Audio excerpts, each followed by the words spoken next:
Belgian Financial Forum, the event about the benefits and pitfalls of financial securitization. My name is Wien de Geiter of Febelfin, so thank you for joining us today.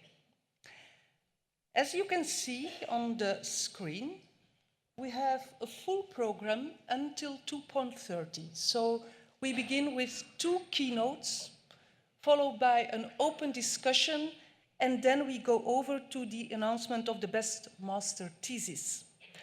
But we open today's event with a warm welcome speech by Karel Baert. It's my pleasure to invite the CEO of Febelfin on stage. Please welcome Karel Baert, who will kick off this program.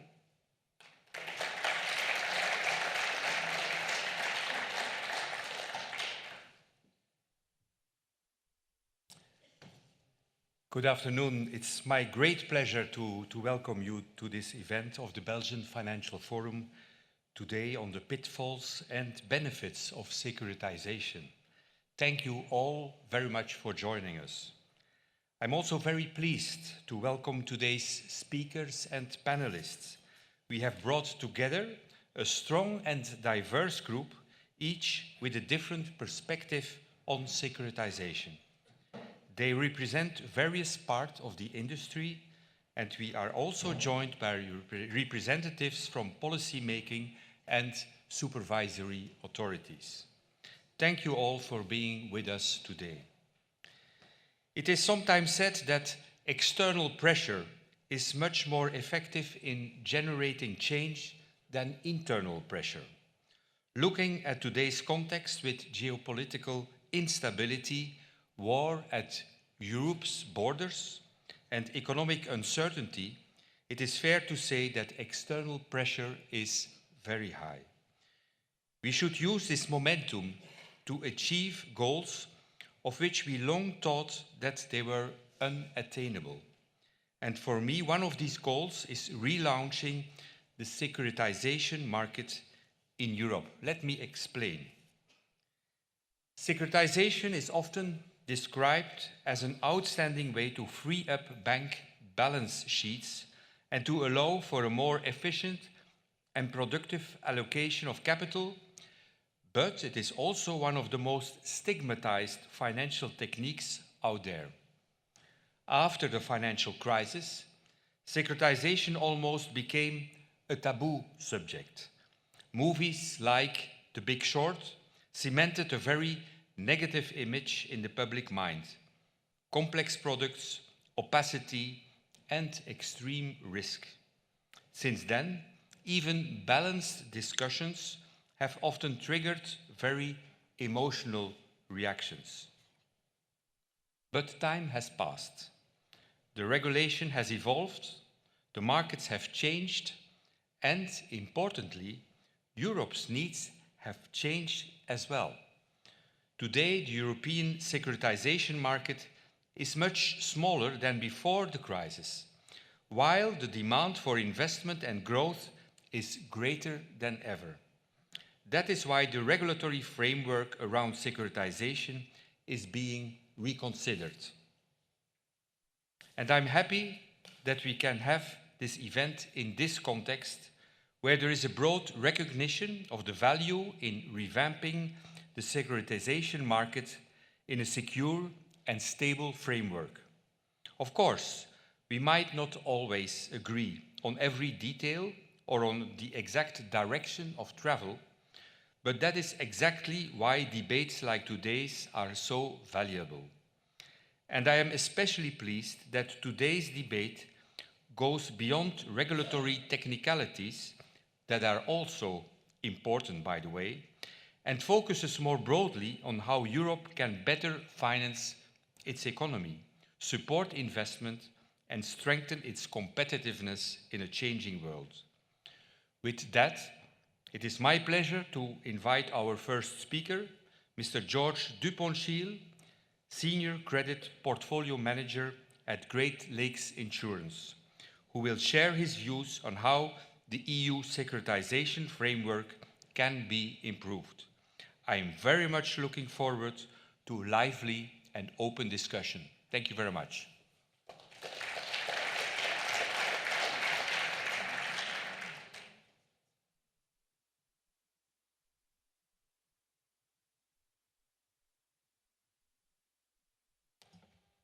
Test. Do you hear us? Test. Okay. So, thank you very much for inviting me. I'm honored to be speaking here to this informed audience. And everybody, when there is a hot topic, becomes an expert.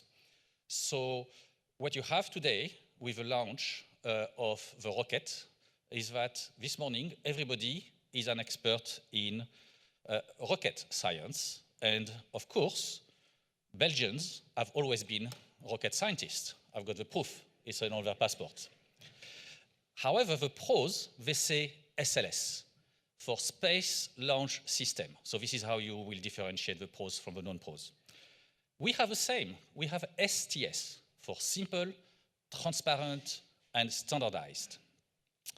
And if SLS goal is to go to the moon and beyond that to go to Mars, then STS is to transfer capital to the banks and beyond that to finance the European economy safely and efficiently. So since today's hot topic, or this year's hot topic in Brussels is securitization, we are all going to become experts. And at least within the next 25 minutes, to become experts to be able to follow the discussions on the panels. Let's go back to 2024, 8 years ago on a geopolitical scale. So what you have is the Commission looked at the key question that still matters today, which is how to finance the transformation the EU needs.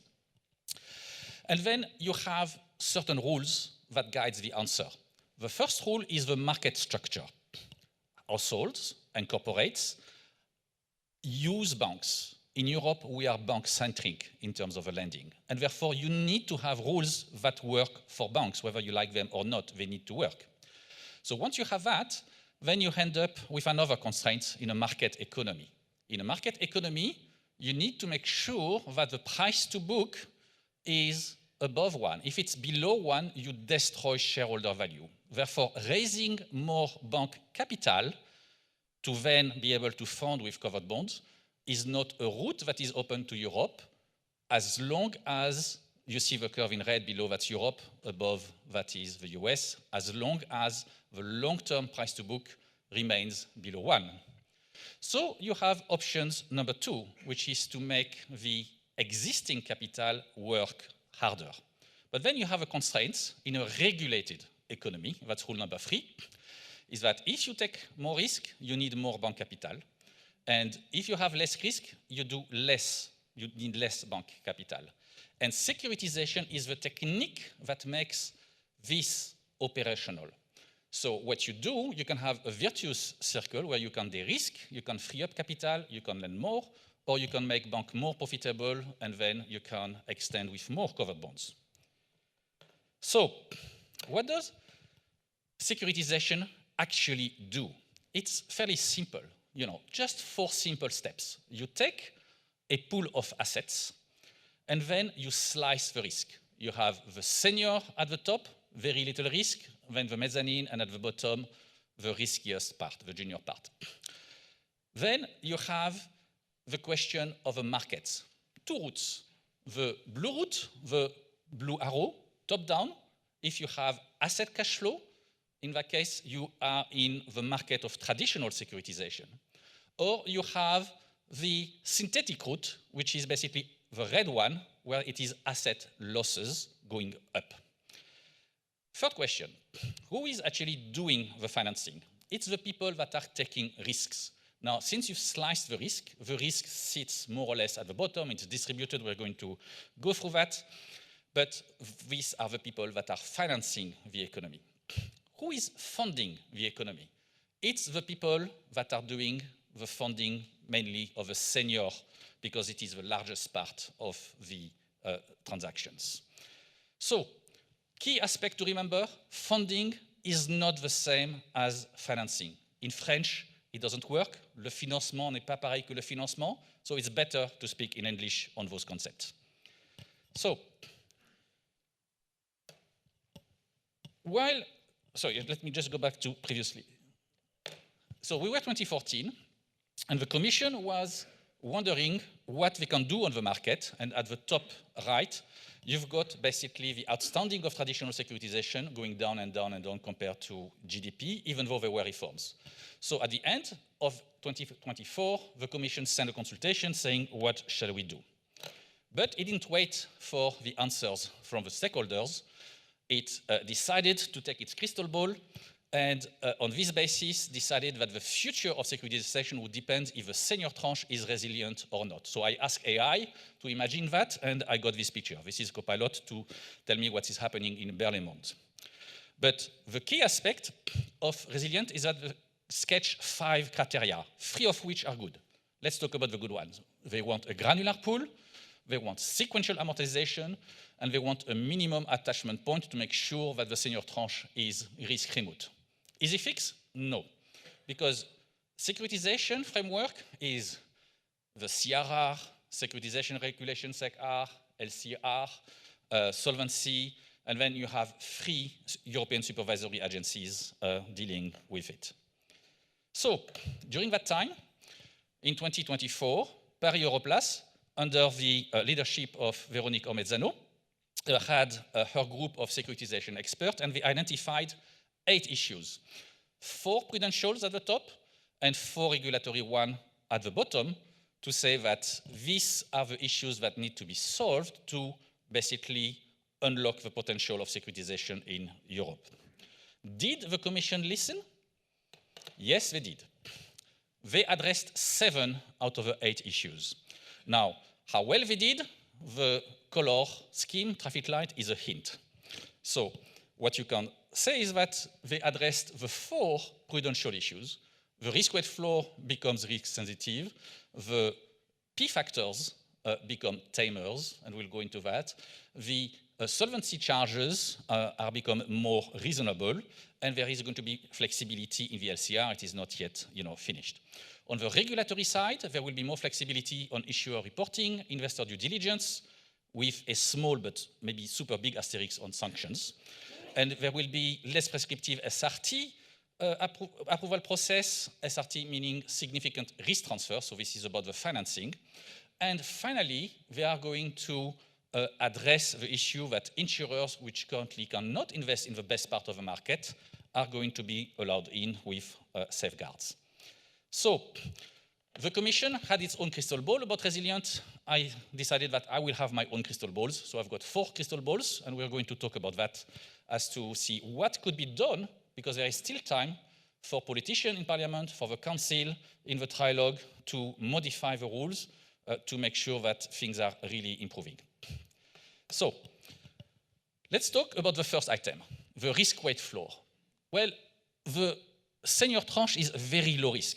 So it should have a very low risk weight compared to the risk weight of the pool. Today's rule, they simply take 10% and 50%, one size fits all for everybody, depending if it's STS or non-STS. What the Commission said, they said, okay, we're going to make it proportional, and you've got basically their factors here, and then there is various academic publications we've published on these issues. And in terms of consistency, what we're saying is that you need to make sure that they're aligned with a grain of risk. Now, what does that mean to be aligned with a grain of risk? There are 4 categories that are going to be there. Before we had just 2, STS, non-STS, but you're going now to have STS resilient, STS non-resilient, non-STS resilient, non-STS non-resilient. Now, 1, 2, 3, 4. You just need to make sure that if you want to have a logical behavior of the market, is that the risk weight of the riskier structures, according to the grain of risk, are higher than the one that has less risky. So, what did the Commission do? On the absolute floor, which is they put a minimum after making a calculation. Yes, 5, 7, 10, 12, it's neatly ordered. 10, 15, 15, that's not neatly ordered. And then the ratio is a bit problematic. Now, the Council has really improved the situation because they got 2 rows with 2 green ticks, which means that it is neatly ordered. But it's still not correct on the ratio of the 2 lines. Parliament, well, it's neatly ordered on the absolute floor, but you can see the ratio is wrong, 57, 100, 83, 100, that's not properly aligned. So here is a suggestion, my crystal ball, on how to get the best out of the Commission, the Council, and Parliament, is that you could produce a table where everything is neatly ordered, you get 3 ticks. More importantly than just the grain of risk is the starting point. The starting point here is 4% risk weight in this example. I'll give you a rule for politicians and policymakers. You don't need a computer. You just need to multiply by 4 that value, and then you get a threshold which tells you what is going to become securitizable with risk transfer and what will not become securitizable. So 4% times 4 is 16%, according to this rule. But Parliament is talking about 3%. This is the olive green. So what we have on this chart, we've got 1.8 trillion of residential mortgages in Europe from 10 large IRB banks, and you can see them ordered according to their risk weight. Today, risk weight, the best for STS is 10% for the senior tranche. 10% times 4, 40. So it is the dashed line at the top, 40%, and we go all the way there, and we see, oh, there is a tiny amount on the left of the black vertical line that is securitizable today. A tiny amount. So you do have securitization, but very small compared to what it could be. Now, let's say that Parliament is currently discussing 3%. 3% times 4, that's 12%. That's now at the bottom, the dashed green line. It crosses the blue here, and it means that the difference between the black vertical and the green vertical is 23%. You have hundreds of millions suddenly that are opening up for risk transfer and in terms of available assets. Now, covered bonds, well, covered bonds will be able to have access to everything that is not really securitizable with risk transfer, and their quality is going to improve. So it's really a win-win situation. But political decisions matter. This is the key point, and you can see the impact. If we go to the second item, the P factor. Now, the P factor is blamed for everything if you go at different conferences. But it has a history, that famous P factor. Let's start by first saying, how does the risk look like and it is distributed? To understand the graph, you need to become a regulator. Now, the regulators look at the world with the head at 90 degrees, and you can see the capital structure has been shifted. So you've got basically on the right side the senior and all the risk on the left side, because they want to zoom on the risk. They don't want to show curves that are at 0. So you end up with a situation that the yellow area is how the risk is distributed in a transaction. And if you have a tranche with attachment point A and detachment point D, that yellow area within that tranche is actually the capital requirement according to risk model. Now, what you have at the top is 30 years of regulatory thinking. It started because of particular constraints in Basel 1.5, before Basel 2, and they decided that the yellow area is a kind of big rectangle. And then they adjusted in 2006 for Basel 2, and they put a bit more extra capital, which is the diamond part that you see on the right side of the yellow area. And then they decided after the crisis that what they need is lots and lots and lots of capital. And there was an error, we published about it, and they abandoned their model, and they ended up with today's rules. And under today's rules, they said, we want a P of 1, which is 100% of the area, which means that here, the blue area is the same as the yellow area. That's what the P factor is. It's a proportion of the yellow, and it is distributed. Now, if you compare today's rules, and the excess capital, the excess fat you have in the system, is basically all the diamonds that you see in excess of what risk is distributed. And this is what is causing problem for banks. Now, there was something worse. In 2013, the US calibrated an approximation of what they thought should be the extra capital. And they proposed that to the Basel Committee, and you have the lines there. You see, way in excess. It can go completely out of whack. And the worst part is that that calibration is secret. The paper has never been published for academic scrutiny. So we always make a footnote or a comment in our publication to say, we are still applying that on billions and billions of securitization. and we don't know what it is. What we see is the output, because you can inject numbers in something you don't know and look at the black box and say, oh, it does that. Now, Europe didn't like it. In 2013, they didn't have a majority in Basel, and they decided to develop the STS concept. Now, a proper calibration would have meant that A, B, C, D, and E would have been properly calibrated, and then you would know that indeed there is a calibration behind. But no, they took a political decision to do like Alexander the King with a Gordian knot. Europe took their sword and slashed the output by 2. That's the P scaling factor, and they said it is going to be 0.5. Now, even if you do that, you will still have problems, because something that is completely crazy, even divided by 2, is still crazy. So the Commission is now addressing that by saying, I'm going to put a P cap, which is great. I saw that, I said, finally, they are addressing the problems in that secret formula, or secret calibration, because formula we see it, but secret calibration. But the Council has removed it in their initial draft, so I don't know why. How is it going to look like? Well, thankfully, we have new generations of regulators at the EBA, and they have Article 506D, which says we are going to review everything, and then you can see in the technical papers that they have a proper understanding of the issues, but they can't fix it this time, maybe in 5 years' time. 10 minutes, okay. So this is how it looks like. This is academic papers on how it should be ordered for consistency. Let's go to the third item. Insurers investing in traditional securitization. What you see here is a regulatory crime scene. So the victim, European investments in securitization. It all started in 2010 with CEOPS, who decided that AAA stresses is going to apply to all tranches. Now, insurers had a peek at the laboratory of CEOPS and says, I'm out of here. That's what Bank of America calls, the great exodus of insurers out of, Europe. So EIOPA was far more moderate compared to CEOPS. They thought that AAA is riskier than the stock market, where insurers say, no way. So the Commission intervened. This is the Commission's calibration, not from the regulator, and says, I want something better for type 1, and the regulators, they can still have, type 2 on the right in 2015.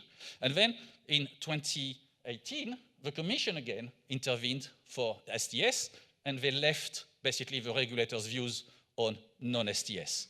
So there are plenty of issues. What you have until now, basically it's a patchwork of methodology, it's Frankenstein's work. So now, this is the new Delegated Act 2026. The Commission finally has fixed it, and it's going to work for senior STS. It won't work completely for non-senior, and you've got basically the non-STS, which has improved, but it is still too high, but the logic is there.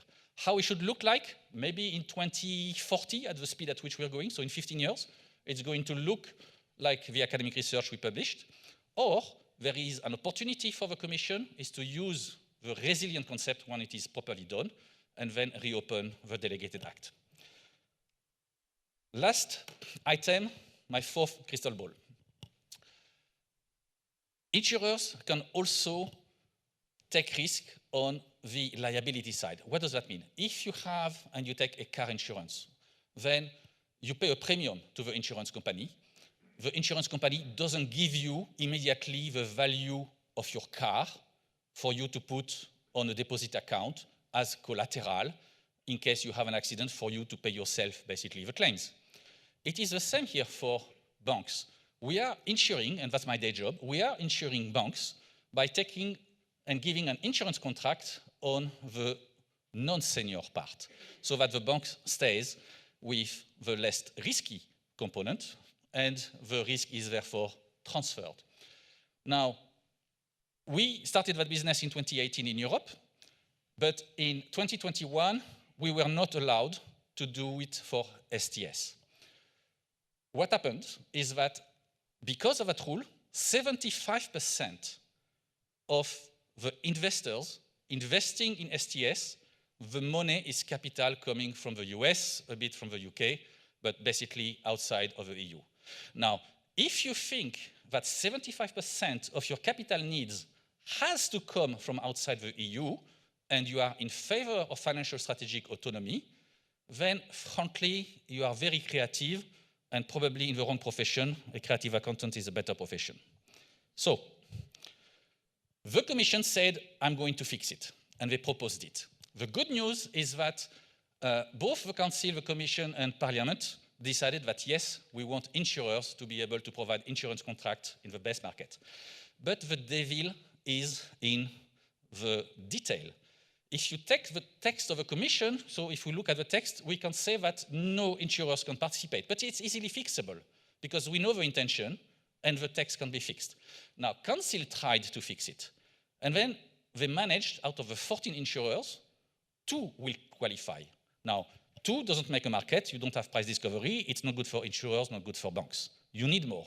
Parliament looked at the text, and they decided that 9 out of the 14 will qualify, the 9 largest. So, with the text of Parliament, you do have a market. Remember, resilient, when I said 5 criteria, 3 good, 2 problematic? Well, actually, there is 1 which is a bad one, which is only for originators. I don't see why it should not be for investors. And there is another one, I'm not going to go into details, but we had difficulties to classify it on the scale of good to bad. It's absurd. So we've got a special color scheme for the absurd on this. Now, if you look at the text of the Council, it's currently chaos because they are insurers able to do non-STS, non-resilient, a tiny part of the market, which we are not that interested in. 0, none, it's forbidden to do non-STS resilient, our existing market, and only 2 will qualify for STS. So there are clearly problems, and Parliament looked at the text in details, and there are lots of amendments that are similar from different parties and says, I'm having none of that. Resilient, I'm keeping the 3 good concepts, and I am deleting the bad one, and I am deleting the absurd one. So currently, with Parliament's versions, insurers can carry on the existing business. Finally, my personal bugbear. The Council has modified Article 249(3). It's an article that created problem in CRR2 that the Commission knew created problem, and therefore it's not in CRR3, doesn't have much impact. But the Council decided to resurrect a dead toxic risk. Now, as an academic, I'm against the resurrections of toxic risks, which is the invalidity of an insurance contract upon, in terms of benefits, in terms of the downgrade of an insurer. So I don't know if I've realized, because it's no longer devil in the detail, it's evil in the detail. And at the same time, it allows me that I'm going to publish my next academic paper at the end of the month. So there is good news, though. There is an amendment in Parliament, just one, 185, that fixes the problem. This brings me to the crux of the matter. Is that, does financial strategic autonomy matter? Well, it's not for me to say. It's for politicians to decide. And if it doesn't matter, then be ready to be a policy taker. You have already implemented a secret calibration that nobody understands and that you're still trying to fix from 2013 coming out of the US. Well, you can be now completely dependent on the risk-bearing capacity coming from the US, or you develop basically your own. Now, if you think that policy taker is a neutral term, I've got the medieval version for you, vassal. And there is an excellent article in The Economist on similar themes. So it's a strategic decision. It's for politicians to decide. But if you decide that it matters, then prudential calibration matters. We just show you the choices that if you choose, for example, 3% on a risk-weight floor as a starting point, what it means in terms of the access to what you can do with the assets of a bank. And by the way, if you reduce it from 3% to 2%, doesn't sound a lot. You actually double the market that you can get with 3%. So you need to fix basically the floor, the capital charge, the solvency, and the LCR. But that's not enough. You need to fix also the regulatory framework, because the regulatory framework decides who can play in the market and under what terms. So politicians should say, do I want an economic and stable system? Do I want to increase the risk-bearing capacity for Europe, or do I want to shrink it? So if you don't know what is the text going to produce, then just talk to experts. Show us the text that you are writing, And we can take a very informed crystal ball, we can go through that and we can say the existing market and how it is going to look like, or we can look at views that is informed for the future market. And if you don't know where to find technical experts, that's very easy. They are on the panels that follow me. Thank you.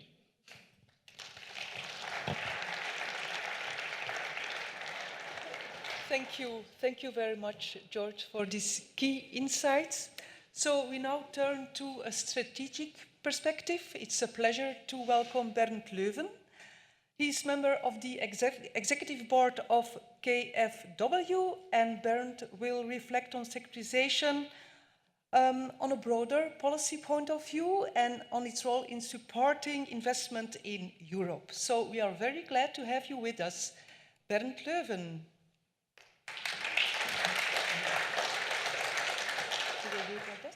Yeah, thank you.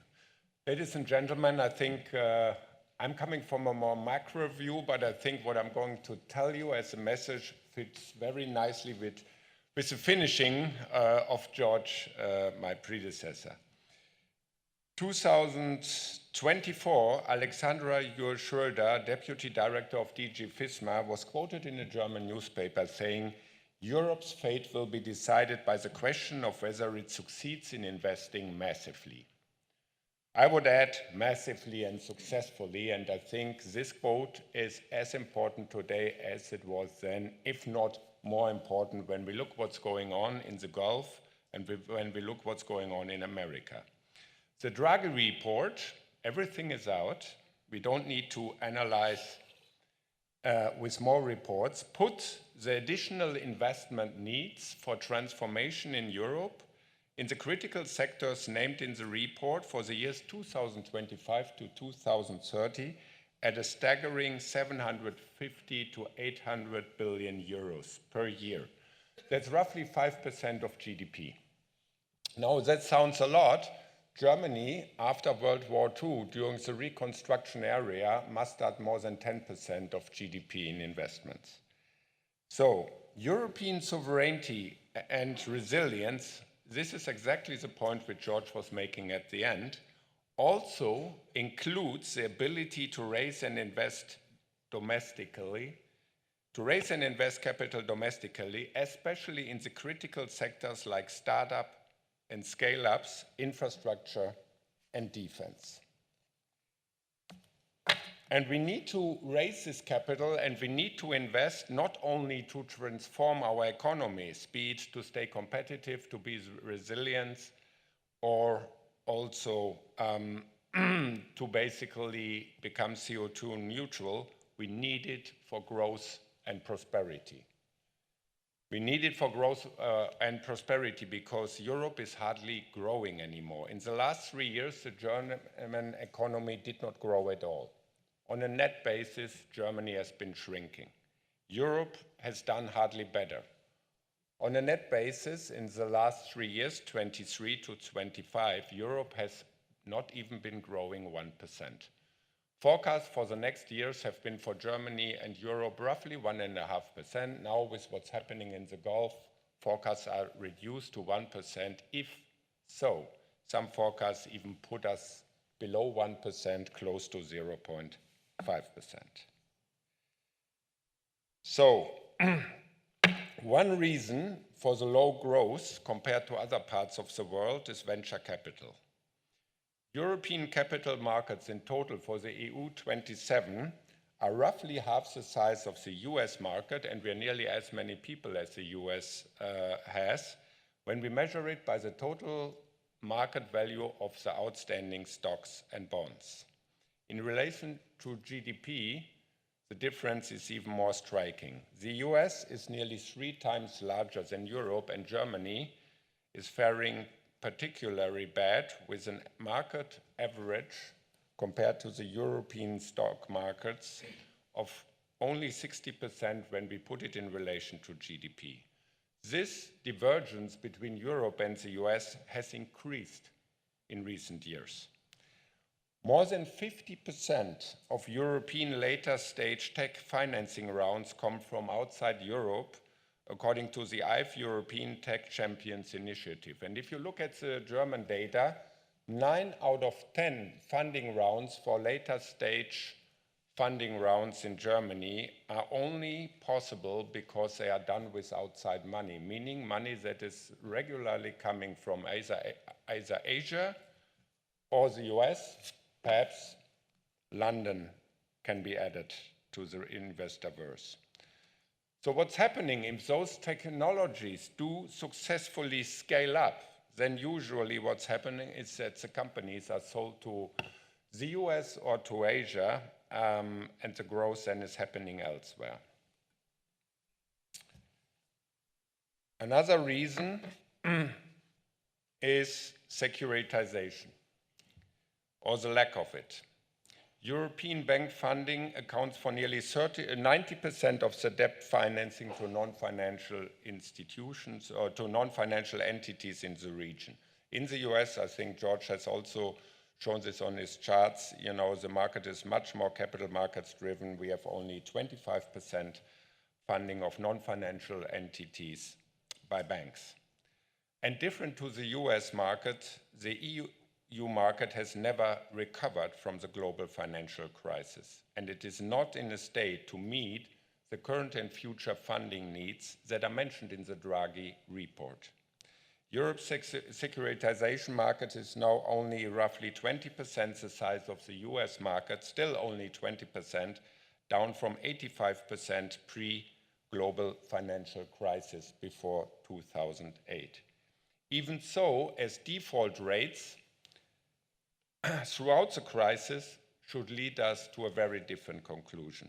When we look at this only segment that has caused the global financial crisis, the only segment of the securitization market that has led to the global financial crisis, the residential mortgage-backed security segment, default rates in the US went up to between 3% and 15%. In the EU, the residential mortgage-backed security market never had default rates over and above 1%. Europe performed first class throughout the global financial crisis. And also when we look at the US market, it was not the residential mortgage-backed security market, it was one subsegment of the market, it was the US subprime market. And it was not securitization, but it was the fact that nearly all borrowers in this market were not creditworthy. And the fact that they were given the loans was a simple belief that house prices in the US do never go down. They only go up, and therefore the creditworthiness of the borrower simply doesn't matter until house prices do go down. And therefore the damage was done before those loans were securitized, because if you put 100% garbage into a securitization structure, there's no diversification effect and you can forget it. So what should Europe do? Even if some of the points of the Draghi report are very controversial, I fully support 3 proposals from this report that I think go to the heart of the matter. First, and this ties to what I said before, we need to improve the financing environment for disruptive innovation, startups, and scale-ups. Second, we need to increase the financing capacity of the banking sector. And third, we need to assess the cost of regulation with a focus on cutting back, simplifying, and balancing the rewards with the risks, the so-called competitiveness testing. And when we come to the second point, to increase the financing capacity of the banking sector in order to have more risk-taking appetite, and in order to basically better fund the transformation that is ahead of us, there is no better suitable, scalable, and standardized instruments than securitization for both liquidity and capital needs of the banking sector. Liquidity you can translate into true sale papers, and of course capital needs, we have the SRT market, which is nicely growing but could be growing a lot more. With respect to regulation, the risks of ever more detail and complexity to European competitiveness and resilience are still by far underestimated. There's a fear with European regulators that we are already deregulating too much. or simplifying too much. There's a lot of talk about deregulation, but I recently said in a meeting with the German Bundesbank and the German BaFin and Ministry of Finance, we are not deregulating on a net basis. On a net basis, for everything we simplify or deregulate, there's tons of new regulation coming. Europe needs to, in the end, meet the criterion of competitiveness, and that means we need to come to a much more intelligent approach for regulation, and that in the end must come to the results that we have a net regulatory relief. And there we are not there yet. So let's come to the reform proposals for European securitization. In aggregate, I very much welcome the Europeans' initiative to amend the securitization regulation. There's a genuine willingness to comprehensively address the flaws and shortcomings in the current regulation. We are addressing the CRR, the securitization regulation, LCR, and also Solvency II. George is basically giving us the details, also from an insurance perspective. We are covering capital requirements, liquidity issues, due diligence, and reporting requirements. Around 500 amendments by members of the European Parliament to the initial draft report from Rapporteur Ralph Seekatz show us that a suitable consensus is nonetheless still not visible. Not in the Parliament, and then after the Parliament we have the trilogue. UK regulators, the FCA and the PRA, published a consultation on proposed reforms to the UK securitization framework on February 17th of this year. And what they're doing is they're proposing a less prescriptive style of regulation, and they're leaning towards a more principle-based approach. And that's exactly what we should be doing. We should be having this conversation. To give you one example about reporting requirements, there was even a discussion by the regulator whether all reporting templates for securitization should be abolished. And the industry said no. Some of those reporting sheets are quite useful. We look at them. The investors said some of them are quite useful. We look at them. And therefore, this is exactly the discussion we should be having between the Commission, the Parliament, issuers and investors. What are you looking at? What is useful? What can we add? What are you missing? And what are the tons of papers that nobody's looking at? You can see it looking at the statistics of the European data warehouse, by the way, for a lot of cases. So this is a discussion we should be having, and I think therefore it makes sense to also follow closely the reform process in the UK. Special focus and attention during the trilogue should be on, first, ironing out technical errors. There are still a lot of technical errors in the proposal from the Commission that needs to be ironed out to have a solidly well-crafted new framework. Second, we definitely need no worsening of capital requirements versus the status quo. Securitization is a penalized, a stigmatized, I think you took the words, asset class for no reason except US subprime. There is no US subprime market in Europe anymore. And therefore, I think the capital requirements for those papers should be in line with the risks that are contained in the respective tranches, and it should be a fair level playing field to other fixed income instruments. This is what regulation should achieve. Third, we should review the proposal in terms of resilient securitizations. In my view, it adds complexity, and I think George has demonstrated this nicely. And if you think resilient securities are needed, then this is a vote of non-confidence for the whole STS framework. My humble belief was, we have a resilient concept. This is the STS standard for true sale and for also synthetic securitizations. And if we don't think the standard will achieve this, why do we need another class of resilient securities that you can also debate from a logical perspective and also from a statistical perspective, which George has also shown us. So we need to review the proposal in terms of resilient securitizations, and I think the concept of Ralph Sekart's to limit resilient securitization to SRT transactions goes some way. In my view, it would be better to skip it altogether, because it's basically, again, a regulatory arbitrage primarily based on country risk. Fourth, we need the retention of the current definition of public versus private transactions. Whether we have a transaction classifying as public versus private should be based on the materiality of the transaction, whether it's really traded in the market or whether it is deemed a private transaction that is basically sold to professional investors that keep it over the lifetime, though it may be listed for regulatory or legal requirement. That is not a public transaction, it is a private transaction by nature, and it should stay a private transaction. So, let me close. Unfortunately, there is no silver bullet when it comes to reworking the framework. In order to win big, all issues debated need to be addressed.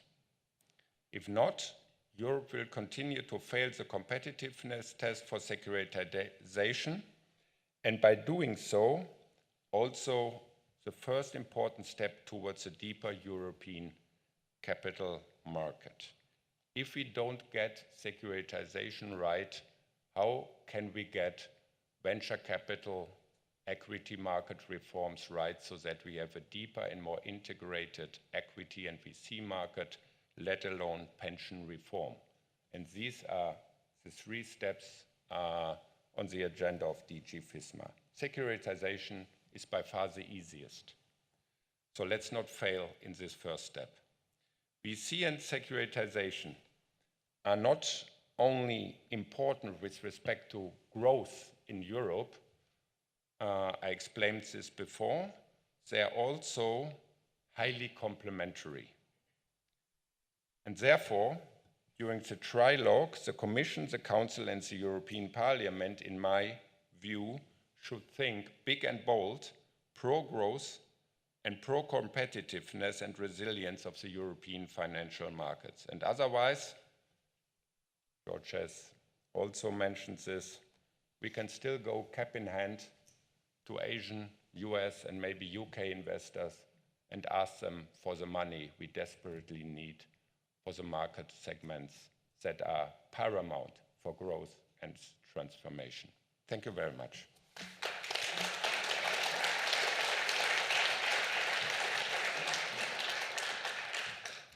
Thank you very much, Bernd, for your clear position and for your insightful words. So we heard 2 keynotes, one more technical, one more looking at the bigger picture, and I think we are ready for the open debate where all the different aspects come together: policy, ambition, financial stability, and also the real economy needs. And I'm delighted to hand over to our moderator, Veronique Ormezzano. So, Veronique, you have a lot of experience. You had a career within BNP Paribas Fortis. For the moment, you are active within Paris Europlus, and she's also independent advisor in financial regulation and in policy. So we are in good hands to guide us through the open discussion. Over to you, Veronique.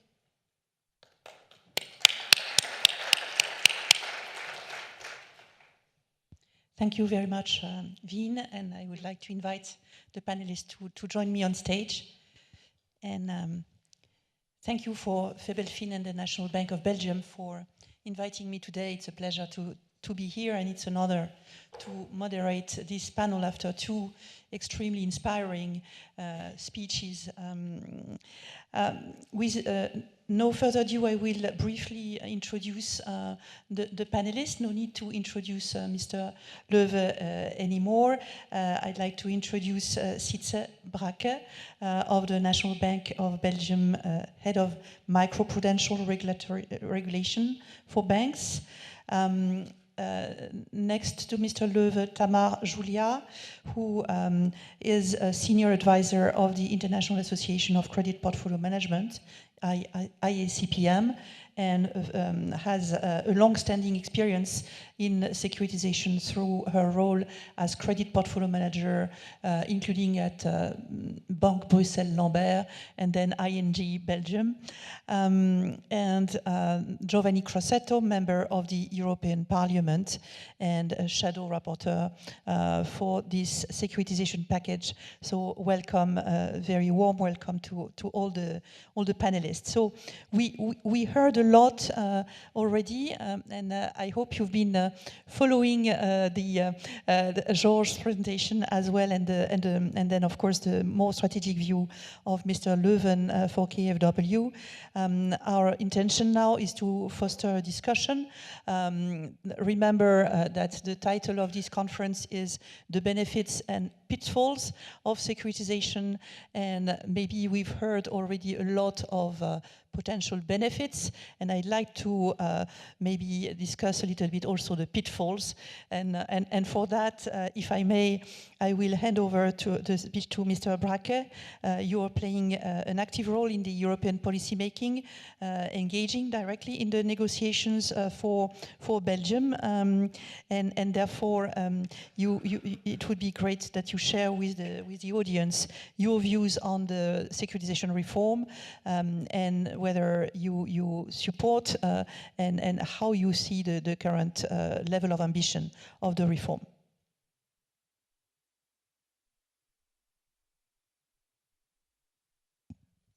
Yeah, okay. Yeah, thank you for your question. So indeed, we've been supporting the Belgian permanent representation in discussing having the council negotiations, and been helping there. And especially when it's such a technical topic, I think we all saw the first presentation, P factors and risk weight floors. It's not that easy to grasp. So yeah, then some technical expertise can be helpful.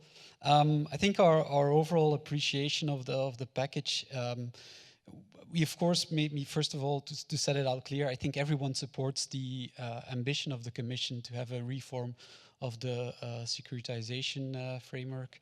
I think there's a consensus also among supervisors. There's been a publication a couple of years ago by the Joint Committee of the ESAs, which mentioned this ambition. What we like to see is indeed to have some increased risk sensitivity there, but knowing that, of course, risk sensitivity is never free. It comes at the cost of complexity. And I also saw your last presentation where you argue, well, it is complex. Well, that's the cost of risk sensitivity, right? We always have to balance the two. Now, the proposal itself made by the Commission, I think, it was a risk-based proposal, and I think that's the way every prudential regulation should be, right? We should not, as a regulator, we prefer to see things not what we would like to see banks invest in. No, every capital requirement should be based on the underlying risk. So I was surprised, or I found it amusing to hear that we apparently come up with capital requirements for securitization based on a secret formula and then use the Alexander sword.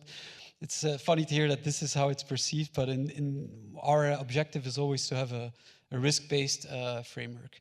Now, we also believe that the Commission proposal kind of achieved it in the sense that they do this. And when I'm talking about risk-based, for the one package, namely the securitizations regulation, which is more, let's say, investor protection, risk-based is essentially about proportionality. And I think there also in the Council, there was some agreement that there should be more proportionality in the due diligence and transparency requirements, point which was also made in the previous presentation. I think then when it comes to capital requirements, so the revisions to CRR, there it's a bit more tricky. I think in essence that we are very much in favor of the introduction of the resilience concept. So I hear that you're saying you're basically giving a vote of no confidence to STS, but basically STS and resilience are two completely different concepts. STS is by definition a simple, transparent securitization, right? So you know exactly what you're getting into, whereas resilience means, in a nutshell, the thickness of your non-senior tranches. Yeah. So only if it's an STS, we know perfectly what's in it, and we know that there's enough, let's say, loss-absorbing capacity in non-senior tranches, then we find it appropriate to assign, let's say, lower risk weight floors and P factors, etc. So we've thought, in essence, that in the council it is important to keep that risk-based perspective. But yeah, that was the council. Now the ball is in the court of the European Parliament and Mr. Corsetto. Thank you very much. Very clear, very clear view indeed. I'd like to move on to Mr. Corsetto. Can you share your overall vision of the future direction of the European Union in the context of the SIU and how securitization could play a meaningful role in the SIU context?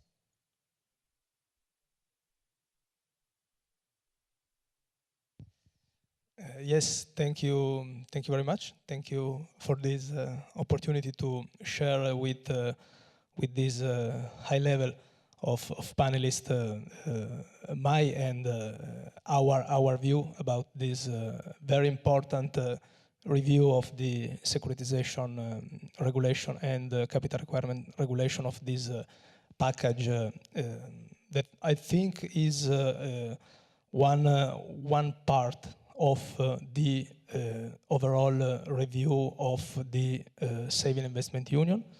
I think it could play a very important role in order to achieve the capital market union. As you know, the European Union, the European institutions are trying to stimulate this very big amount of savings in particular. We know that it amounts about 12,000 billion of saving that we should and we must stimulate in order to channel it in the right direction. And I think that around this instrument there is appetite for investment.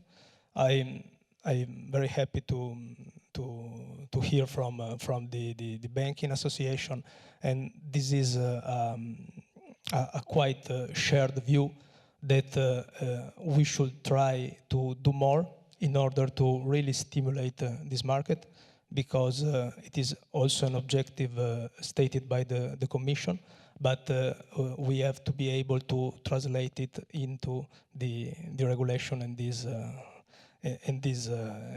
moment.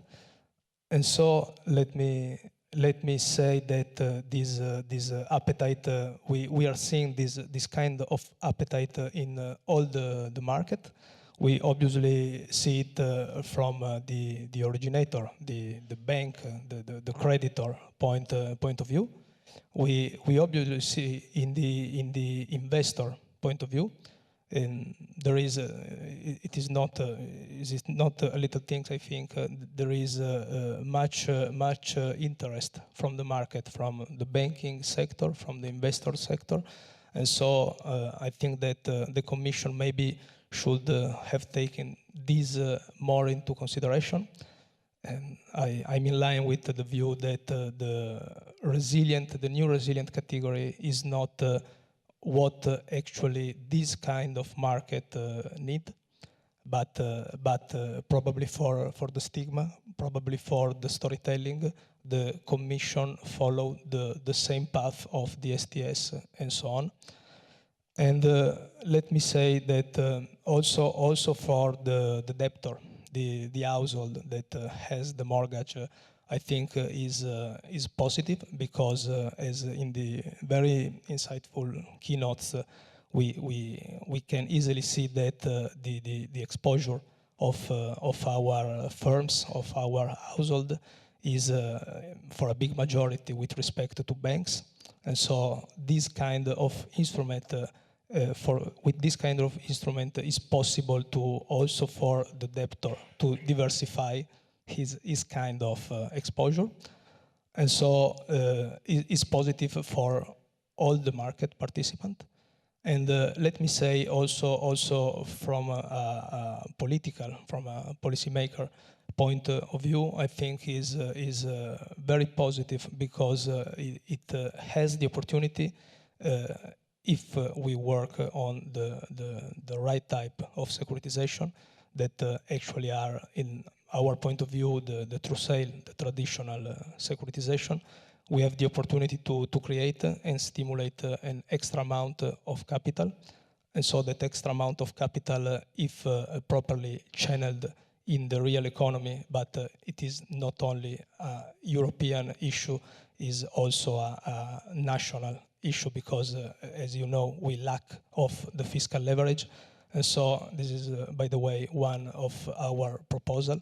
We should work not only at the European level, but we should obviously cooperate with the national level in order this extra capital to be able to channel it and stimulate what we think that there are the sector that we should stimulate, obviously. And so I think that is quite positive for all the industry and for the political perspective. Let me say some problem, as you suggested. Unfortunately, is not an easy subject to treat.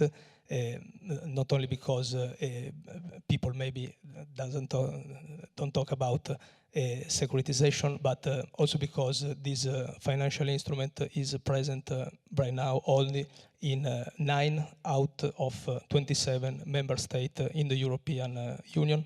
So for us, it's very difficult to talk with some colleagues, some other member of the European Parliament, because they don't know this instrument because they, at national level, they don't have this kind of instrument. And moreover, the 80% of this market is concentrated in only 5 member states. And so it's very difficult to talk because there is a lack of information. And let me say that it should be one of the main thing, one of the main gap to try to fill.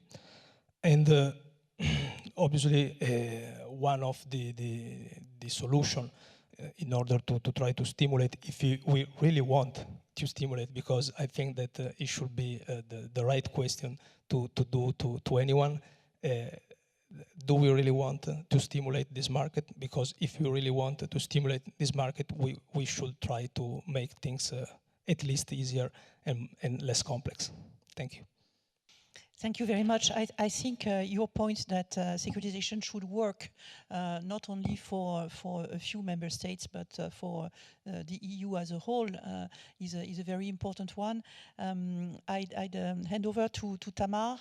Can you maybe explain what is in the proposal that already may stimulate, may open the market to smaller member states or smaller banks or standardized banks, and what maybe is not, or what is missing, and what should be added to ensure that securitization works for all, because that's, I think, a very important policy goal. I think that the first thing that we should add, it is partnership and trust. Because what we do see is that there is a lack of education. Do you hear me? Yes? Do you hear me? Speak closer. There is a lack of education at supervisory level, at regulatory level, at bank and investor level in the local countries. So we really need that the big countries, which are currently becoming experts since 25 years, because we are making synthetic securitization in Europe since 25 years. We are poor in true sale, but we are championing in synthetic securitization. So the first condition, it is education and it is trust. And it is trust also across the regulators, because what we do here, we channel between banks, to insurers or to the financial markets. So we need to have these regulators and supervisors sitting around the table and saying we trust each other and we want to understand your business model, which is different. This is conditional. The more we will continue to have a vertical fragmentation of the supervisory framework, the less it will work. And it is I think, whether it is in the big countries or in the smaller countries, it is evident. But for the smaller countries, I would love to see that we set up a securitization academy where banks can come to educate, when supervisors, when regulators can come to educate across the various financial sectors. And I would even say, make up a risk transfer academy, because the same is happening on credit insurance, which is also a system which is growing. Because we discuss about relations, but for banks, making a securitization is much more than just knowing about regulations. It is data, it is governance, it is different relationship with your finance department, with your rating agencies, your systems, your back office. So it is much more than that. So the second condition also is that when you are a big bank, you can set up all these middle office and back office that enables you to securitize and to have programmatic issuance of that. When you are a small bank, well, it is tough because costs are high. So the second condition, I think, that we are able in smaller countries to have multi-issuers, the capacity of issuing through sale and SRT transaction. And there I would like to come back to a myth. Even if we have a platform, there is absolutely no need for government guarantee.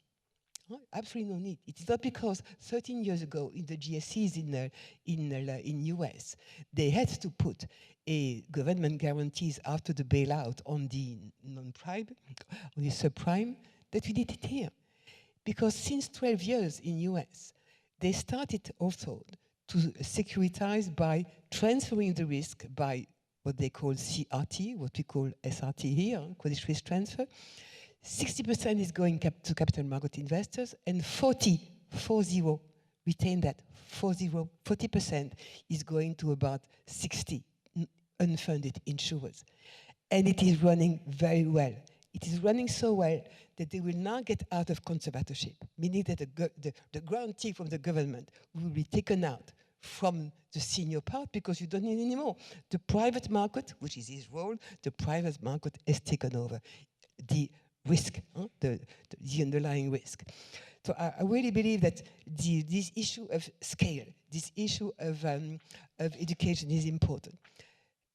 The last thing I would like to say, which is very specific to the smaller countries and the smaller banks, apart from having a capacity to have this platform where you can reduce costs, or we can have a cost to do that, which is an education solution, which is effective, we need insurers there. Because capital market investors are really extremely good in large product, in corporate, in infrastructure, in all these. But when you come to smaller banks, in smaller countries, where you have political risk, when you have all these, insurers, generally, are more present. Because it is just part of their business model. They are insuring this type of risk. So having the unfunded insurers effectively regulated, and we can discuss afterward how, but George has already introduced, is critical, but really critical. And what we do see now, because we know the figures globally, so it is not true that synthetic securitization is opaque. We know exactly, because we report every year, the amount of figures which are there. We know exactly the amount of which is made by unfunded insurers. And these unfunded insurers, for the time being, because they have only access to the unfunded non-STS market, where do they work most? But they work most, of course, in the smaller countries, with the smaller banks, to ensure their mortgage portfolio, to ensure they securitize the synthetically mortgage portfolio and the SMEs. So my last remark would be, there is complementarities between everything. There is no competition between the public-private capital market and insurance market. There is complementarity, and we must position this market at the right place that we can continue to grow. Thank you very much, Tamar. Going back to Mr. Brakke, you ended your first remarks by saying that, by commenting on the Commission proposal and saying that the ball is now in the camp of the European Parliament.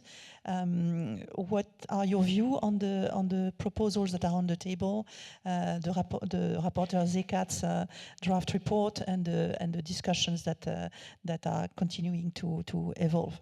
Yeah. So I think I think the first presentation gave a good overview of what was at the council level and what was at the parliament's level. In essence, we're worried about the proposal which is now being discussed, or the Zekat's proposal. Essentially, it's all about incentives. And I think the way the Zekat's proposal, with its very low calibration, but also the fact that it doesn't differentiate between, on the one hand, originators and investors, kind of provides the wrong incentives. And which incentive does it provide? The incentives for banks to invest in each other's securitizations.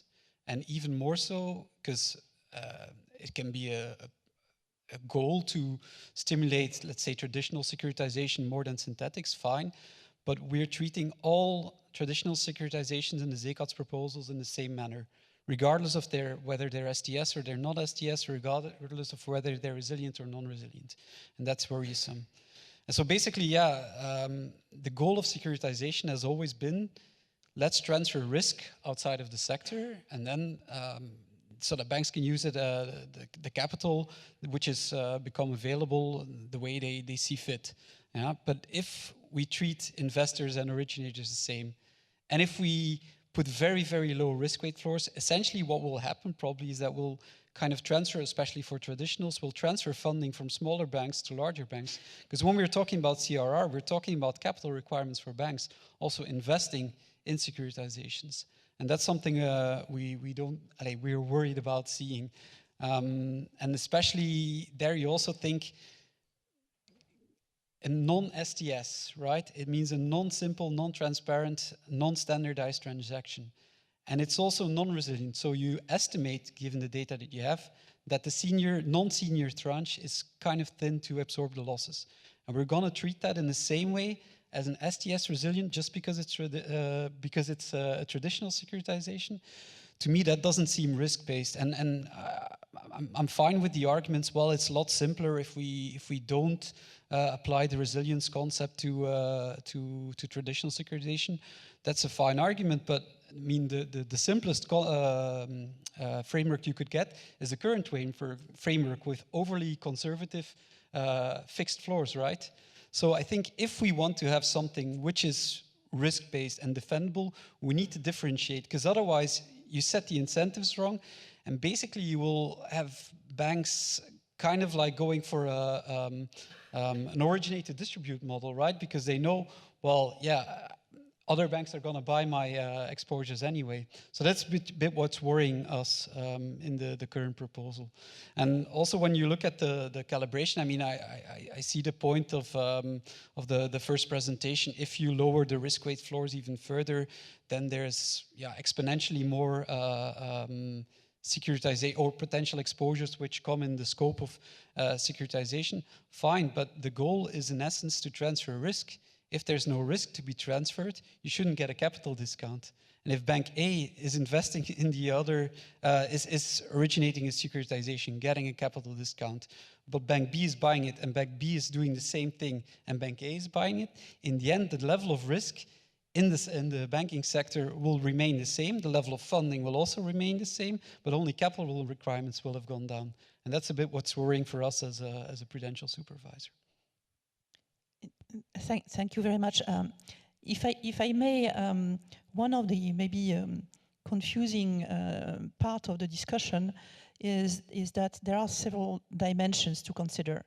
And on one hand, there is the differentiation between traditional and synthetic.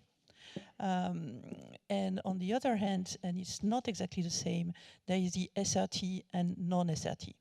And this is quite different because you can have traditional securitization that can be SRT if the bank is selling the junior piece, right? So I think what is important is to understand that what is non-SRT, and currently most of the traditional cash securitization are done for funding purposes, they are not SRT, those are not going to benefit from any capital saving. If you are not SRT, the bank will continue to risk weight on the basis of the underlying assets. So because there is no capital benefit. So it should be very clear, and sometimes in the, in the comments, justifications of amendments and so on and so forth, I find it a bit confusing that actually the whole CRR, securitization framework, only applies to SRT, whether they are synthetic or cash. And we may see in the future more cash SRT transactions developing, that's fine. Synthetic by construction, because they are not bringing cash, they can only make sense if they are SRT. So some people equate, if you like, SRT and synthetic, which is not exactly the case. So from that point of view, I think banks investing in securitization will be cash securitization, because they're investing cash there, and there are a lot of safeguards, like in particular on the LCR side, that would prevent the banks anyway to invest in junior PCs and really share risks with another bank. So I think this also needs to be taken into account. But I'm only the moderator here, so I need to move on to my panelists. Mr. Crosetto, you've been very active in tabling amendments in the legislative proposal, and you've expressed overall quite a constructive and pragmatic approach to securitization. Could you maybe mention the main amendments that you are focusing on, and what's the policy rationale behind those? Yes, of course. Let me say that with respect to the rapporteur proposal, to the CCAT's proposal, we can say I don't want to go too narrow, because we want to take a spirit of compromise. And so we are working in order to be part of the majority in this mandate. As you know, the majorities are changing, and we seen it that with Omnibus 1, for instance, for CSRD, CS triple D, and for us is obviously positive, because we were part of that majority. And let me say that we think that the Commission proposal was not sufficient to really stimulate this market. And again, I want to at least set the tone of our position with this kind of approach. We have to understand, at least, if you really want to stimulate this market, because right now this market is quite blocked. And so we have to understand, if you really want to stimulate this market, our position, our posture will be the one to try at least to stimulate this market. And I think that the Commission probably, because this proposal arrived at the beginning of this mandate, and so the Commission, let's say, did not have the right time in order to assess all the impact assessment and the consultation that, for instance, we are seeing in this moment with the banking review that will probably, we hope, will arrive next year. And with respect to this review, the Commission didn't have, I don't know if the will of the time, but actually we wrote in the Commission objective that the goal is to revive safer securitization market when actually it is.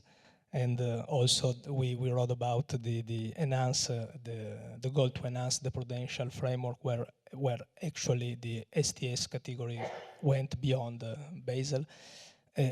and so we have this with this kind of approach that we have tried to summarize in many, as you told, amendment. Let me say that as already said, the new resilient category for us is a solution for the wrong problem, and so this instrument is not perceived by the market so risky, because actually, as already said, the default rate of EU securitization is lower than, for instance, the default rate of global corporate, sovereign, and financial bonds. And so it is not actually a risky market, and we should at least assess this in order to have a common background. And let me say that we strongly welcome for instance, the fact that the SICA's proposal want to treat the resilient securitization that are true sale securitization, that are this kind of securitization resilient by default. For us should be important, because that kind of instrument could benefit of that kind of capital requirement. And we think that if we really want to try to channel this extra amount of capital in the real economy, obviously is not easy, because we should try to stimulate with fiscal leverage. This should be the way to try to follow. Another amendment that for us is very important, unfortunately, the commissioner, the SICA's proposal didn't take it for now, I hope, is the elimination of Article 32, the sanction to the investor that are not that failing to meet due diligence requirement. For us is quite important. The council in its proposal deleted it. The parliament for the moment no, and we also welcome the UCTS increase. Right now is 10% for that kind of instrument. The council suggested to raise it to 50%. The parliament, there is one amendment we didn't discuss for the moment, but there is some amendment that propose to raise up to 70%. For us is at least the right approach. Let's say another point, just few of the many that we proposed for instance is for the homogeneity criteria for STS, and we welcome the reduction to 70% of the pool of exposure, consisting for the moment of SMEs. We suggested to open to all kind of product. And for us is important maybe also to stress a little bit more the cross-border possibility in order to compose this kind of pools, because for us this should be a concrete step towards the capital market union, in particular because for many member states it's very difficult to establish this kind of market because the lack of national legislation, the market, and so on. And these are some of the amendment that we proposed. Thank you.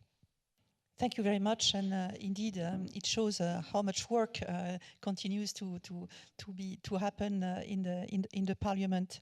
Back to Tamar, can you maybe take a step back and can you bring maybe a holistic view of why we need securitization and how we can establish a robust and effective risk-sharing bridge between banks, insurers, and investors? We have heard many technicalities which are complex. We have heard also very ambitious goals. And what we need to do is just to connect both. And this is what I will try to do. Why? Because every time we have something which is complex to handle, or where we do disagree, well, it is just human just to say, let's say no. But when it is necessary, when we know why, we are responsible all together to find the workable solutions. And there are issues where in securitization, where we need to find workable solutions, even if we disagree and even if we don't like, because the purpose that we do want to do now, it is not to make banks more profitable. The purpose that we want to do now, it is to finance the EU economy. It is clearly that this purpose is there. And I have made just one slide. I have many others, but I think that this one is representative. So what do we have now? We have currently a situation where we have a channel between banks and investors or insurers, where at every step of the channel, there is something. We have the disclosure to do, you have the CRR, which is make that you can go, and so on and so on. There are multiple steps that make that you have red lights or speed limits or just prohibition to proceed. Well, why should we change that? Why should we go to that one? Because if you want to have a savings in the European Union where my kids will really receive their money for their mortgage loans from the pension fund that I have financed via that I am proud of that, we need to change that. And the difference between that picture, I'm sorry for the English people because it is a British picture, and that one, it is speed, it is transparency, it is tailoring, and this is something that I would really want to recommend to the legislator now. We cannot discuss all these elements without knowing, is it for mortgages? Is it for infrastructure? Is it for corporate finance? Why? Because the investors which are here, they are different. Because the products that you will use to transfer risk are different. Because the banks that will originate are different. So you may not discuss about securitization as a technical product without knowing what you want to finance and to whom you want to sell that. So what I do see here is that on the right side, what we need to finance in the EU strategic investment needs, we have about 250 billion per year of mortgages for energy transformation of our housing on the about 4 trillion for 5 years that we have to finance by private. And we forget about that. It is critical that we are able to transfer not just funding, because we can do that by covered bonds, but that we are able to transfer risk on mortgages. Then the second part, which is the right part, which is, I've called this corporate finance, it is corporate loans, it is infrastructure, it is data centers, whatever you want. But for both, we must be able to make funding and risk sharing. And in front of you, you do not have the same investors, you don't have the same insurers for the both. Then where do we do well? Because we do things well, and we need to be proud of what we do well. The first thing, on the housing finance, we do extremely well on funding. We have a covered bond market, which is about 2.5 trillion, I think, in Europe for the time being. And we have about 5.5 trillion of mortgages. So there is absolutely no problem. You can continue to grow mortgages. And next to that, you can make also true sale securitization. It will not be cannibalized. First, a myth, you will not cannibalize covered bonds by true sale. Because first, there is more than enough size to make both. And second, your covered bonds can only cover mortgages which have maximum 80% loan to value. So there is mortgages which are more risky, which have higher probability of default, which have higher severity in recovery. And these, you cannot use that in covered bonds. So there is space for both. But neither covered bonds, neither true sale securitization, and there I disagree with Francesco, I'm sorry, Francesco, will transfer risk. Because you will not find a long-term investor that will buy the true sale SRT. It is very, very, very difficult. Because SRT funds, which are generally 5 years, well, the 30 years is really long. A pension fund or an SRT fund which is working for a pension fund can do that, or an insurer. But if you, on the housing part, when you take covered bonds has the weakness not to transfer risk. And the only way to transfer risk on the underlying covered bond is to use unfunded insurance. On the contrary, you can next to that also develop the IMBS for the other part of the market, which are a bit more risky in terms of assets, but you need also to have capital market investors which are for the below on that. But to be able to do that, for the currently, as George has said, you cannot even transfer €1 of mortgages. Why? Because the CRR make the prudential regulation do not enable to transfer risk where you have less than 40% RWA. And the mortgages in Europe, they have 17%. In the Netherlands, it is 10%. So you cannot. You can just fund. And I repeat, 250 billion per year have to be financed, and it is a major part of the energy transformation of Europe. It is housing finance, so we may not forget that. Then on the right side, so we are... Maybe, Tamar, maybe we close there. This was a great conclusion or intermediate conclusion. We are not going to deal with everything at this stage, but indeed the need that we need to grow the securitization market for mortgages, not in competition with covered bonds, but complementary to covered bonds to allow to finance this energy transition, I think is a very important point. Sometimes, I mean, you advocate, of course, Tamar, for growth in this market, and we probably all here. But there is also some fears that that trees may go to the sky, right? And that at some point, relaunching the securitization market might create some financial stability risks. So again, in my role of balancing the benefits and the pitfalls, I'll hand over again to Mr. Braque.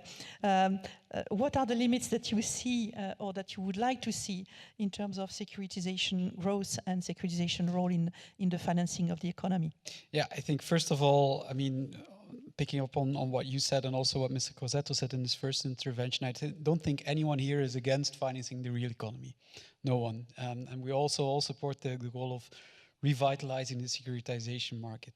But the true question is, like, if you have whether it's a synthetic or a traditional, and I fully agree with the point that covered bonds and securitization, they're not rivals and they can be very complementary. Definitely agree with that.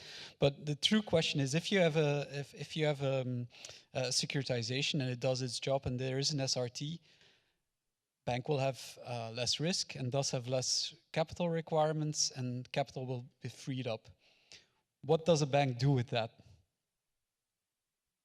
I mean, I see your slide and it's very nice and stuff. And I would like to say that, for example, I saw your amendment also on the RTS on homogeneity for SME exposures. If we make SME securitizations a lot easier, do you think then that we will get more loans to SMEs? I'm not sure. It's a strategic choice by the bank. A bank can do whatever they want. They can increase dividends, they can increase lending as well. That's also an option. They can change their pricing policy. That's a strategic option up to the bank, but we have no certainty, and that's not me saying it. It's I think about a couple of months ago, Pedro Machado, who's in the supervisory board of the ECB, he gave a speech on securitization, and he said, like, currently at this stage, there is no intrinsic link between securitization and additional lending. Full stop. I just 1 minute there. And I started by savings and investment union, because what we want to achieve here is exactly not make men more profitable. No, it is to finance the economy. So there is a responsibility to have all together, whether they are banks, whether they are investors, whether they are insurers, whether they are regulators, that what we do aims at that. Otherwise, I will not insure, I cannot insure, I'm not a banker anymore. And I do know that the capital can be used for other purposes. But I do know that if we are all here around the table to finance the EU economy, we must be responsible for the purpose. Yeah. No, I mean, I see the point, but I know also in the Zekats report, there's like I don't remember whose amendment it was to kind of monitor where these proceeds of the additional securitization go to. But it just highlights the fact that it's completely unsure at this stage what will actually happen. And what we don't want happening also as a prudential supervisor is that bank would just be, let's say, increasing, let's take the example now of SME lending to, let's say, bad entities or bad projects just for the sake of it. Again, we don't want to have the moral hazard that we had pre-financial crisis by having this originate to distribute model, even though with current risk retention requirements, the risk is somewhat mitigated. Still, we are not sure. That's a bit the point. Yeah, I think you're right to mention the retention. I would also mention the loan origination and monitoring guidelines that are quite strict Stringent in and the EU, stringent definitely. in the EU, and that would prevent banks, I think, to forget about credit risk analysis. And I would also mention the bank supervision framework that is in charge also of assessing the SRT, and so. I think the ECB, I'm a bit worried when I hear senior people at the ECB worrying that things may happen that they have the power to prevent in their microprudential supervision. So, there is a role for regulation, there is a role for supervision, and I think a lot of the fears in terms of reuse of capital and so on and so forth are actually already in the remit of the SSM, whether it's the SRT assessment or whether it is the capital planning in general that they are reviewing as part of the SREP process. And so, you cannot, I would say, it's strange to pinpoint a risk that you are mandated to avoid yourself, right? So, but anyway, let's move on, and I wanted to move to Mr. Leuven.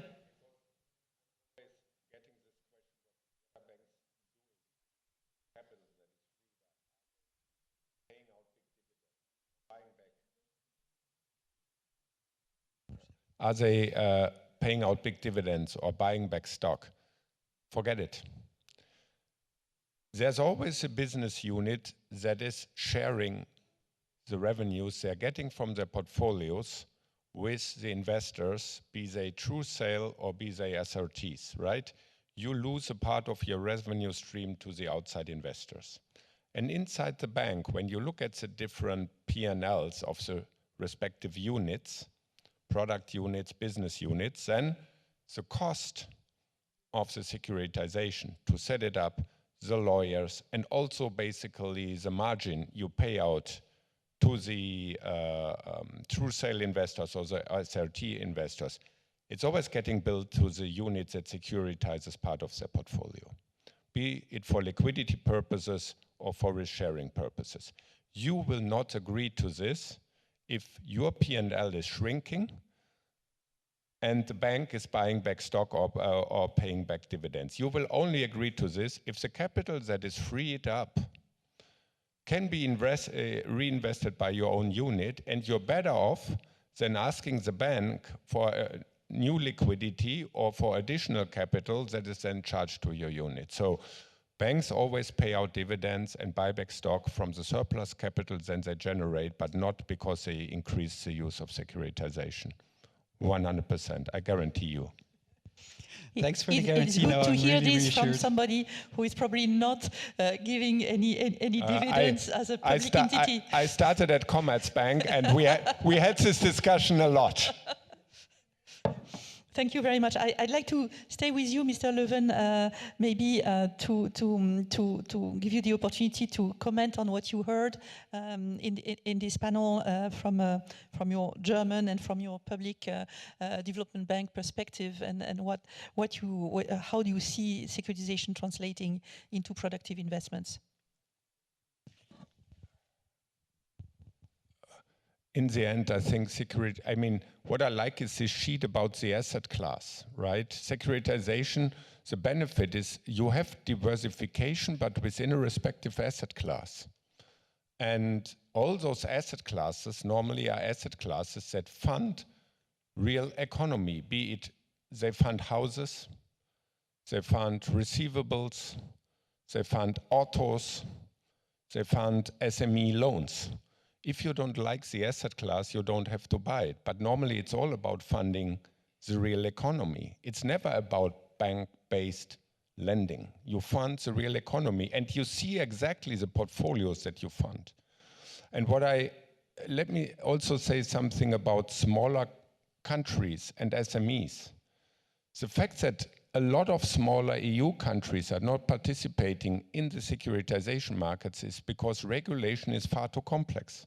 Not only the capital requirements, but especially due diligence and reporting requirements, because smaller countries means smaller issuers and smaller investors. They will not put up the resources. It doesn't pay for them to hire the experts that they need to either issue paper or buy paper. So if we have a more intelligent regulation, it allows smaller countries to their issuers to issue and their investors to invest. Same with smaller companies, SME companies. A lot of SME companies, when they grow, they need a lot of working capital. Banks do not want to provide a lot of working capital to fast-growing small companies. Also, some of them, like the German company Enpal, they basically not only sell rooftop solar and service it, they also bring the funding. Banks will not give you the money to do this.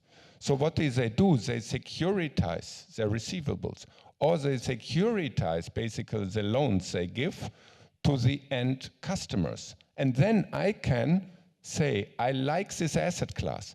It's all coming from Enpal. It's all rooftop solar.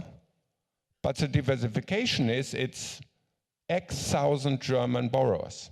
I like this diversification. And I like to fund rooftop solar in Germany. And then I buy into this and I buy into the diversification effect. So, you know, it's all about funding the real economy. And you can pick and choose the assets and the types of corporates that you want to fund or not. And let me say something about banks. I fully agree that when we talk about risk transfer should not be done to a bank, right? Risk should leave the banking market. It should go to insurance or institutional investors. By the way, for insurance companies, investing in SRTs is highly beneficiary because it's a non or less correlated investments that they're making. But banks have a role, and this I hope that politicians realize. Banks, like in all other financial products, must be allowed to do the market making for true sale transactions, because there it's about liquidity, and they are not riskier than mortgage-backed bonds and corporate bonds and bank bonds and so ever. They must be able to do the market making and to do the warehousing, because liquidity matters for institutional investors, and liquidity can only come from the banks. Thank you, and your last point is very important, because we always focus on issuers and investors, but this sponsor role is also very important. We are getting closer to the end of the panel, so I'd like to have a final round of thoughts from our distinguished panelists. So please respond with in a concise way. Starting with Tamar. What may happen if the securitization market is not developed? Because there is a cost to not doing things. So there is a cost of not doing things, there is a cost of not doing things. Why? Because if I think it's really good. Yeah. Yeah. So first, what will happen is that there will be more constraint in the supply of credit, and when there will be more constraint in the supply of credit, well, there will be less innovation and there will be less economic dynamics. So it is clear. When banks are constraining supply, there will be less economic development. The second thing is that, well, if banks are constraining supply, is there any alternative supply which is possible? Oh yes, there is one alternative supply which is growing a lot, which is private credit. So private credit is growing everywhere, mostly in US, also in Europe, but also in Europe, mostly in partnership with banks, not necessarily in competition with banks. But private credit is not, and I have nothing against private credit. I just say that private credit is not regulated, and how far do we want to incentivize that? Because if we constrain too much, it means that we do incentivize private credit to grow. It is very important to know that. The other thing that is important, I think, is if it doesn't happen, is that the current regulations are creating biases in behavior, and these biases create financial risk, create systemic risk. Like, for example, the bias is that insurers can never be funded, because then what is happening? Well, you see in the market so-called insured repack, where you have an insurance and a funding all together, supposed to be an STS, simple, transparent, and standardized. Why? Simply because the rule is excessive. Yeah? So there are different biases in the regulation. There are different points in the regulation that create biases. You have seen that in the US, for example, on mortgages, for example. So it Tamar, is really we important said we said final say. So I'm sorry to cut you short, but I would really like to have an opportunity for all of our panelists to speak. Mr. Leuven, you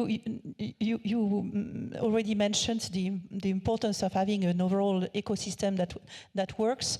On the investor side, do you see enough appetite from European investors to take part of this market if it grows? Where do you see this capacity, or do you think that that they may be, or some of them may be too risk adverse? Yes, and I'm asked this point a lot by politicians, by regulators. Institutional investors in Europe, especially insurance companies, have been trained by politicians and regulators not to like securitization. And they've reduced their capacity, some to a certain degree, to zero. Some exceptions, like for example Munich Re. They won't rebuild it overnight, but they will.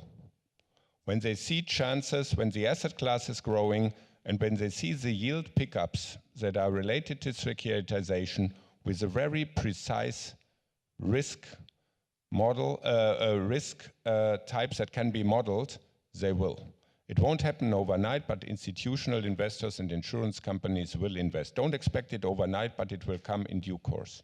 But they will only do it if it's a level playing field and if their investments are scalable, so they are allowed to allocate a much bigger proportion of their capital and of their investment portfolio to securitization. If it stays a small niche product, they will not do it. Very clear message, and I think it's a great takeaway. Mr. Bracker, final word maybe on the supervision aspect of securitization. We talked a lot about regulation, but supervision is also very important. Yeah, I think also in supervision already some steps have been made. I think DCB, the SSM, together with DBF, developed a fast-track process for the SRT. So I think it's important if we focus on certain, let's say, pretty standard transactions, and if a lot of these transactions can be handled with this fast-track process, a lot of more supervisory means become available to really target, everyone is expecting in any case an uptake in activity in the securitization market, so it's important that we have the resources also to have a look at that. That's, let's say, on the micro supervision side. Then also it will of course be important to also have a look at some sort of macro monitoring to, let's say, verify and monitor whether the market is performing as intended. Thank you very much, and I cannot agree more. Mr. Crossetto, you will have the final word because the ball is in your camp as at the Parliament currently. What is your expectation on the overall Parliament position, the timing? We are talking about a vote, I think, early May in Econ. And are there maybe any aspect that the industry should explain better?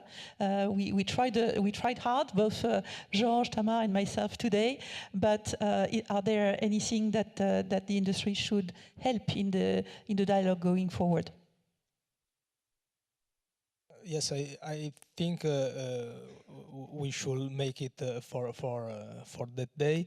We are taking a good path, and every week we have the shadow meeting, and we are.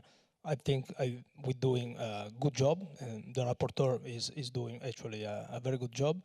And we don't know for the moment which kind of majority will emerge, because there is a quite different approach from the two parts of let's say the parliament. And so I don't want to say that is in EPP hands, but the EPP has to choose if look right or left, I can say. And no, let me say that I really appreciated the very insightful stimulus that emerged from this debate, and let me say that if I can take one passage, and I actually agree very much that banks have a very dominant role right now.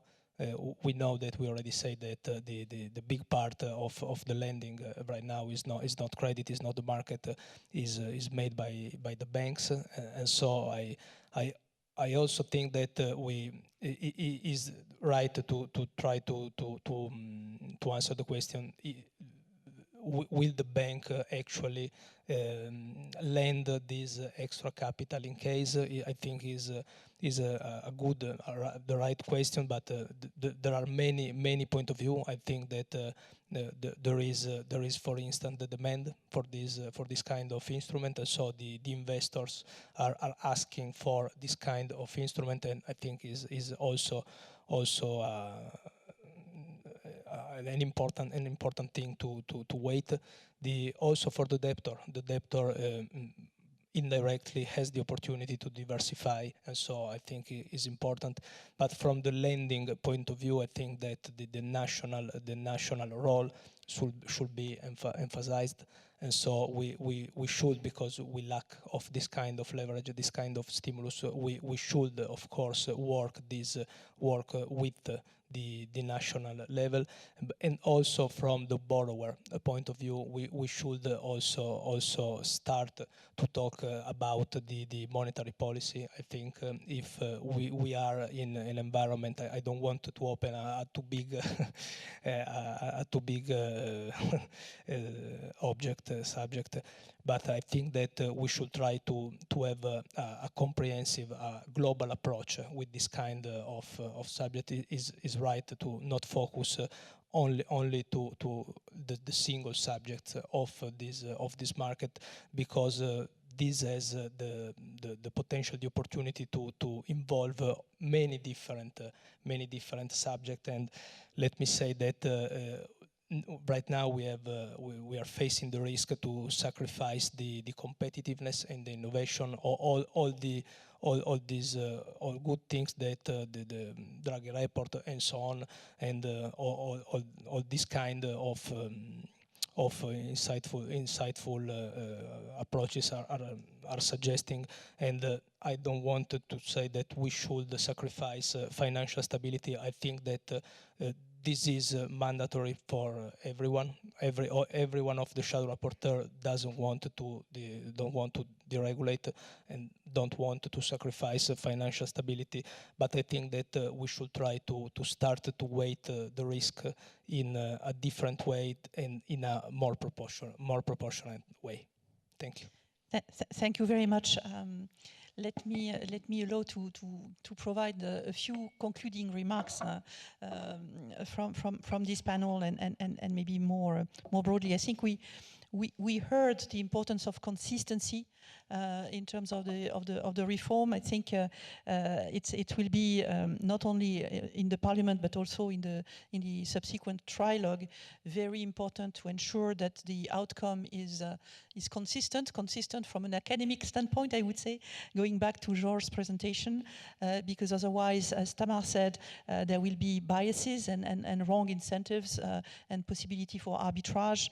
I think it is very important. It's a challenge because the political framework in Europe is made of compromises and trade-offs. So it's very important to ensure that those trade-offs do not create inconsistencies, because, as Georges said, the devil is in the detail, and it's not always obvious to understand the practical impact of specific policy choices. How a certain level of calibration may help or prevent some development in the market, and I think we as the industry have this duty of clarifying these points, and we will continue on this.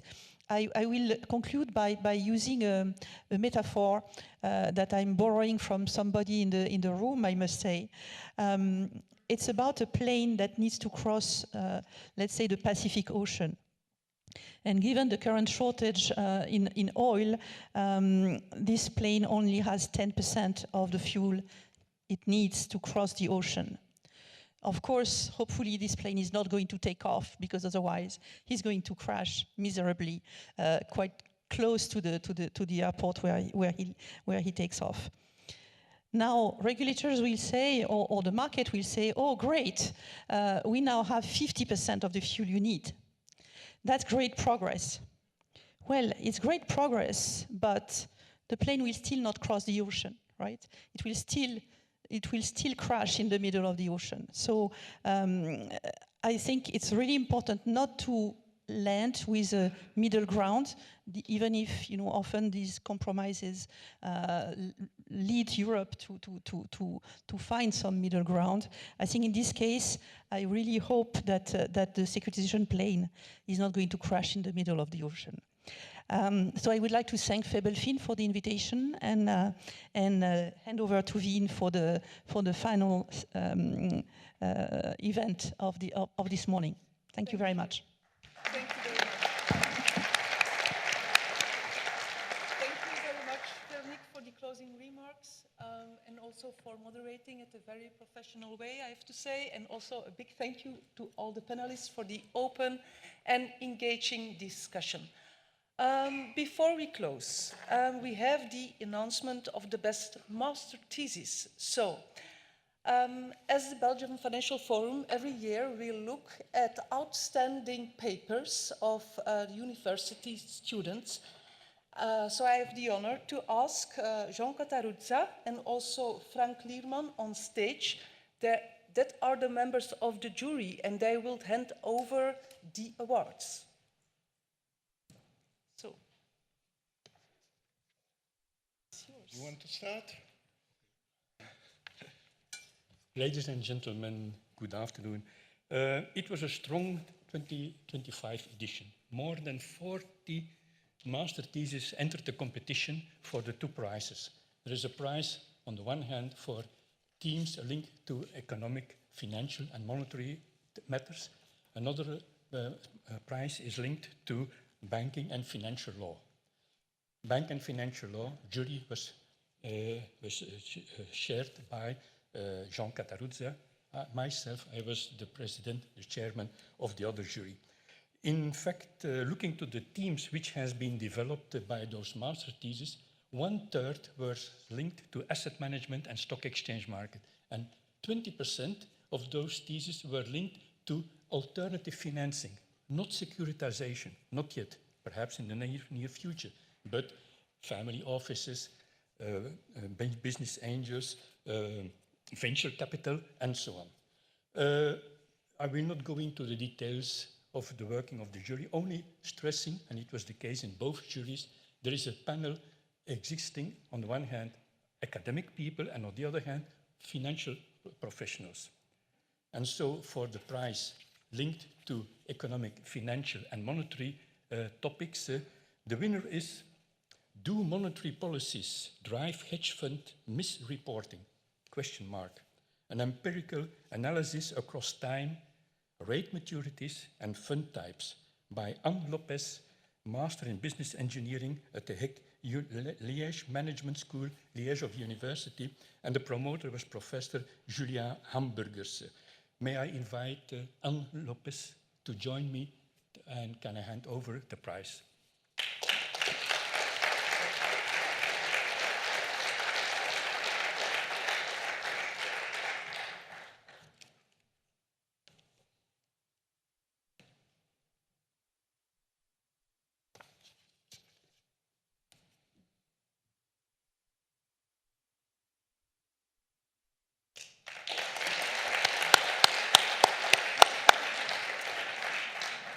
For the legal prize, this edition was really un grand cru, and it was very difficult for the jury to make a choice. At the end, we stayed with the two contributions. As a good lawyer, we decided to apply an exception to the principle and to split the prize in two. Both topics were very original, well-structured, and with a high scientific value. Can I ask to come on stage to receive the prize on an alphabetical order? First of all, I have the pleasure to welcome Antoine Chaplin with the topic Le droit fiscal à l'épreuve des ICOs, une lecture fonctionnelle d'un cadre en tension. And the second winner is Vincent van Holen. I forgot to say that Antoine Chaplin was the Université catholique de Louvain and Vincent van Holen van KUL, dus French-speaking and Dutch-speaking, that's Belgium. And the topic of Vincent is leningverstrekking en alternatieve investeringsfondsen in Europa.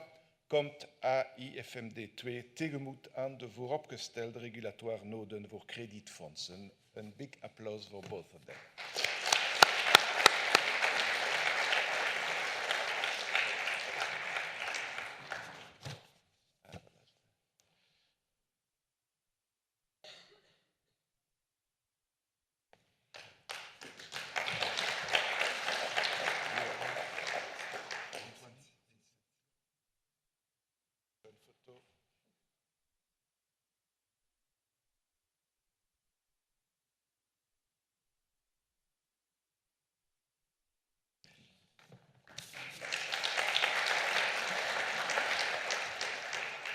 So congratulations to the winners, and also thank you, the audience, for the participation. We hope that you enjoyed the program, and we look forward to see you back on a next event of the Belgian Financial Forum. Thank you.